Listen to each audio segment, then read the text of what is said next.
ఒక అందమైన అడవిలో వెన్నెల చంద్రుడి కాంతిలో అన్ని జంతువులు నిద్రపోతున్నాయి.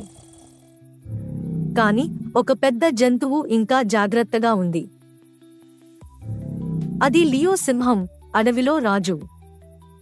లియో పైకి నక్షత్రాలను చూస్తూ మెల్లగా అడిగాడు, ఈ రాత్రి ఎందుకు ఇంత నిశ్శబ్దంగా ఉంది? అప్పుడు అని ఒక చిన్న శబ్దం వినిపించింది.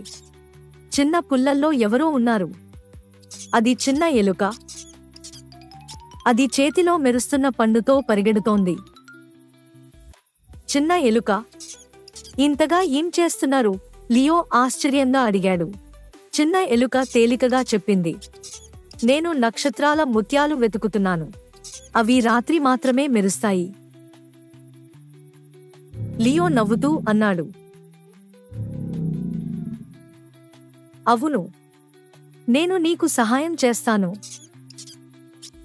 లియో సింహం, చిన్న ఎలుక ఇద్దరు కలిసి రాత్రి అడవి చీకటిలో నడిచారు. వారు మెరుస్తున్న ముత్యాలను తీసుకుని నవ్వుతూ, ఆడుకుంటూ, చిన్న కథలు చెప్పుకుంటూ సాగారు.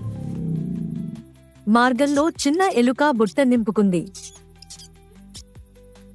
ధన్యవాదాలు లియో, చిన్న ఎలుక సంతోషంగా చెప్పింది. లియో తలను కొడుతూ, ఇప్పుడు నిద్ర వస్తోంది అని చెప్పాడు. రెండు వారి ఇళ్లకు వెళ్ళిపోయారు. తర్వాత అడవి మెల్లగా నిశ్శబ్దంగా మారింది. చంద్రకాంతిలో ఇద్దరూ శాంతంగా నిద్రపోయారు.